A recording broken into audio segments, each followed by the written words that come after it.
Reinforce cement concrete के series में आज हम डिस्कस करेंगे वर्किंग स्ट्रेस मेथड पर बेस्ड क्वेश्चंस, जिनके AKTU में आने के चांसेस बहुत ज़्यादा है।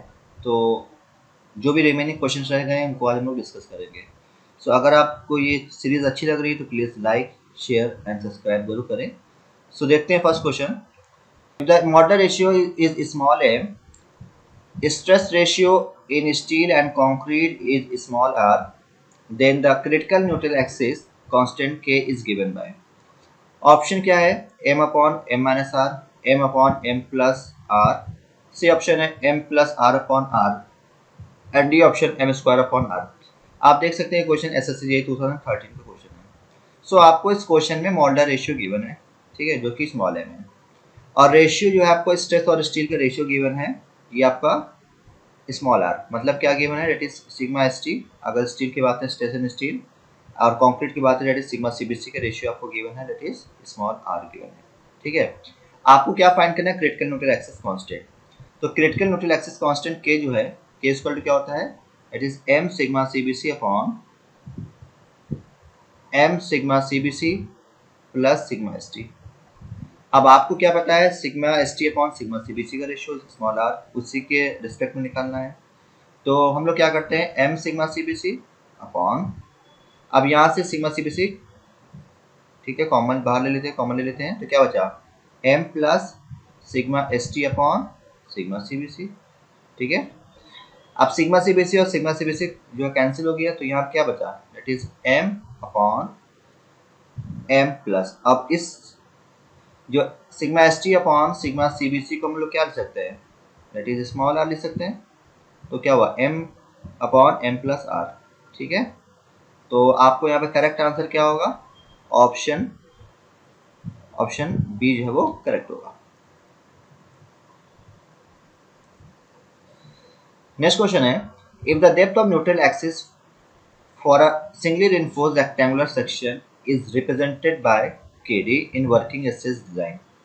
मतलब क्या डेप्थ ऑफ न्यूट्रल एक्सिस कह रहा है कि K इक्वल टू KD होगा, ठीक है। Then the value of K for the balance section, अब क्या होगा? ऑप्शन अगर देखने क्या है? Depends on sigma S T only, depends on sigma CBC only, depends on both sigma S T and sigma CBC, और लास्ट ऑप्शन है is independent of sigma, independence of both sigma S T and sigma CBC. अच्छा, small D क्या है? Effective depth है। Sigma S T क्या है? Permissible stress in steel intention है, और सिग्मा सीबीसी क्या है? That is permissible stress in concrete in bending compression, ठीक है। सो यहाँ पे न्यूट्रल एक्सिस डेप्थ को क्या बोला है? That is n equal to KD होता है, ठीक है। अब k किस पर डिपेंड करेगा? अब k क्या है? न्यूट्रल एक्सिस कांस्टेंट है, और k इक्वल टू अभी हमने पढ़ा था, दैट इज क्या होता है? m सिग्मा सीबीसी, m क्या मॉडल रेशियो है, upon sigma CBC plus sigma ST, ठीक है। अच्छा, यहाँ पे m क्या है? m क्या है? मॉडल रेशियो है। तो m इक्वल टू क्या होता है? That is 280 upon 3 sigma CBC, ये हम लोग पढ़ रखा है। तो हम लोग यहाँ पे अगर वैल्यू पुट करें, that is 280 upon 3 sigma CBC into sigma CBC upon m कितना है? It is model ratio 280 upon 3 sigma CBC into sigma CBC plus sigma ST, ठीक है, लिख सकते हैं। अब यहाँ पे क्या है? सिग्मा सीबीसी कैंसिल हो जाएगा, तो क्या बचेगा आपका formula? That is 280 upon 3 upon 280 upon 3 plus sigma ST. तो मतलब क्या है? k किस पर डिपेंड करेगा? अब इस मामले में अगर देखें, that is k equal to क्या है? That is 280 upon 3 upon 280 upon 3 plus sigma S T. तो k किस पर डिपेंड करेगा? k डिपेंड करेगा सिग्मा एस टी पर ही डिपेंड करेगा ना। इसको अगर फॉर्मूले से देखें तो क्या होगा? k किस पर डिपेंड करेगा? सिग्मा एस टी पर। तो यहाँ पे जो करेक्ट आंसर आएगा वो ऑप्शन है depends on sigma S T only. कभी कभी क्या होता है, हम लोग डायरेक्ट फॉर्मूला ये वाला याद रखते हैं और क्या लगा देंगे? ऑप्शन सी लगा देंगे, मगर ऐसा नहीं है। ऑप्शन ए जो है यहाँ पे करेक्ट होगा, ठीक है। नेक्स्ट क्वेश्चन है, if the permissible stress in steel in tension is 140 Newton per mm square, the depth of the neutral axis for a singly reinforced rectangular balance section will be। Option है 0.35d, 0.440d, 0.45d, depend on the grade of concrete also। ठीक है। आपको permissible stress in steel in tension में given और sigma S T आपको question में given है, कितना है 140 न्यूटन पर एम एम स्क्वायर। आपसे क्या हो रहा है, depth of the neutral axis find करना है, ठीक है, फॉर द बैलेंस सेक्शन के लिए। तो न्यूट्रल एक्सिस एन से रिप्रेजेंट करते हैं, तो एन इक्वल टू क्या होता है के डी। अब आप देख सकते हैं डी के फॉर्म में तो है ही है। अब यहाँ पर आती बात के की वैल्यू क्या होगी। अभी हमने फॉर्मूला पढ़ा है लास्ट क्वेश्चन में, that is M sigma C B C, K equal to क्या होता है M sigma C B C upon M sigma C B C plus sigma S T. इस फॉर्मूले को हम ये भी लिख सकते हैं, अभी हमने लास्ट क्वेश्चन में किया है, क्या होता है that is 280 upon 3 whole upon 280 upon 3 plus sigma S T लिख सकते हैं। अब हमको क्योंकि सिग्मा एस टी पता है तो हम वैल्यू आप पुट कर देंगे क्योंकि, ठीक है। तो ये क्या होगा that is 280 upon 3 whole upon 280 upon 3 plus sigma state is 140। तो इसको सॉल्व करेंगे तो के की वैल्यू कितनी आएगी, दैट इज 0.4 आएगी, ठीक है। और एन फाइंड करना है तो एन इक्वल टू क्या होता है के डी, तो प्लस 0.4 इंटू डी। तो यहाँ पे करेक्ट आंसर क्या आएगा, ऑप्शन बी जो है वो करेक्ट होगा। नेक्स्ट क्वेश्चन है the ratio of modulus of elasticity of steel and the modulus of elasticity modulus of concrete in RCC इस टर्म्स एज। ऑप्शंस आपको गिवन है, ठीक है।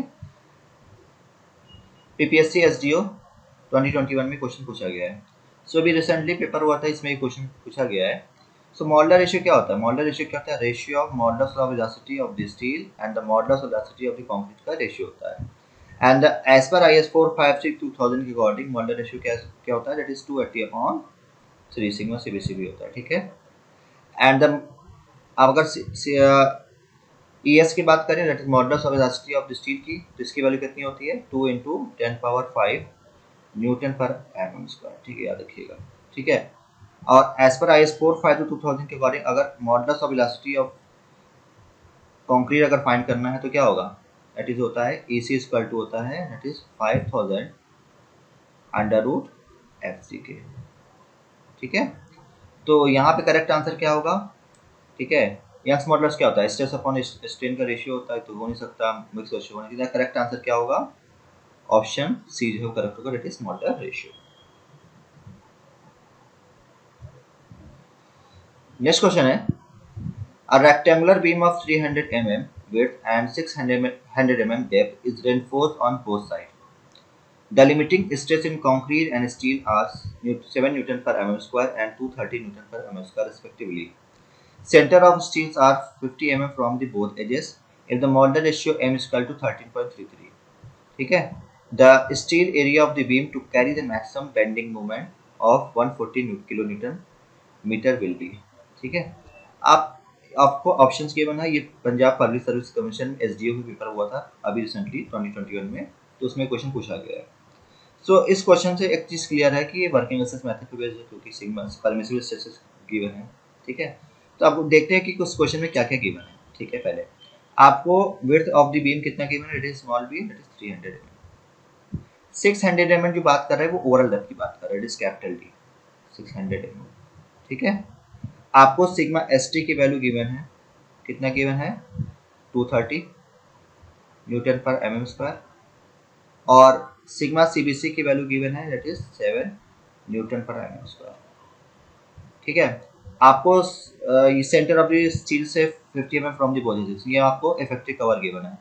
तो इफेक्टिव डेप्थ कितनी हो जाएगी, दैट इज 600 माइनस 50, तो ये कितना हो जाएगा, दैट इज 550 mm। आपको मॉडुलर रेशियो की वैल्यू गिवन है, m की वैल्यू गिवन है दैट इज 13.33।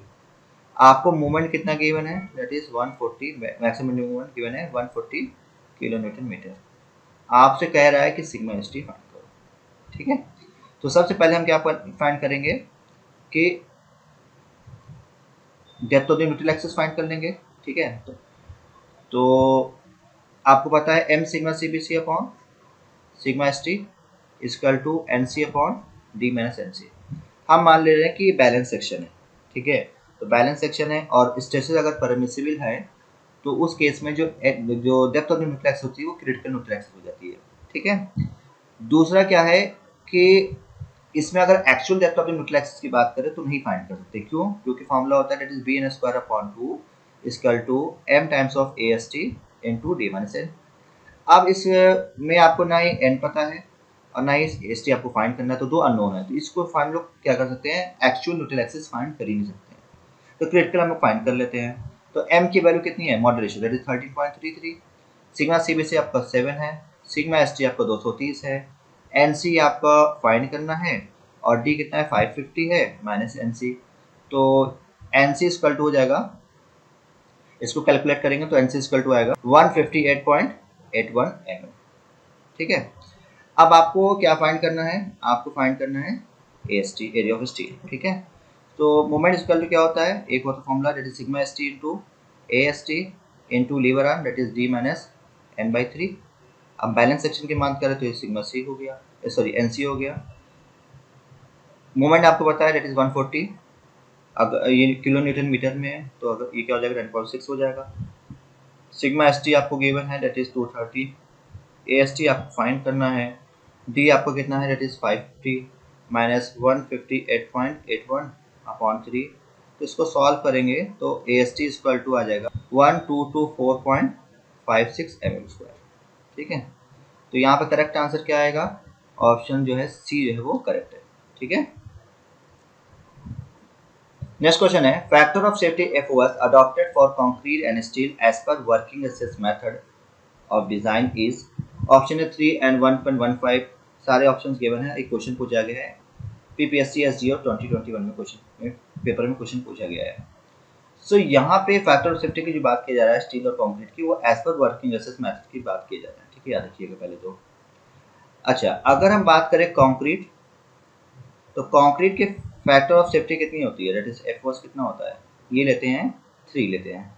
3 जो हम लोग लेते हैं वैल्यू ये बेंडिंग कंप्रेशन में, याद रखिएगा बेंडिंग कंप्रेशन, एक तो ये हो गया। और कंक्रीट के लिए फैक्टर ऑफ सेफ्टी 4 भी लेते हैं वर्किंग एसेस मेथड में, बट 4 किस में लेते हैं, डायरेक्ट कंप्रेशन में लेते हैं, याद रखिएगा डायरेक्ट कंप्रेशन। ठीक, अगर स्टील की बात करें तो स्टील के फैक्टर ऑफ सेफ्टी लेते हैं स्टील के लिए, ये लेते हैं 1.78। ठीक है, ये जो हम लोग सारी बात कर रहे थे ये वर्किंग एसेस मेथड के हिसाब से बात कर रहे थे। ठीक है, अगर लिमिट स्टेट मेथड के अकॉर्डिंग बात करें तो वहां पे क्या लेते हैं, पार्शियल सेफ्टी फैक्टर लेते हैं। ठीक है, तो कंक्रीट के लिए पार्शियल सेफ्टी फैक्टर,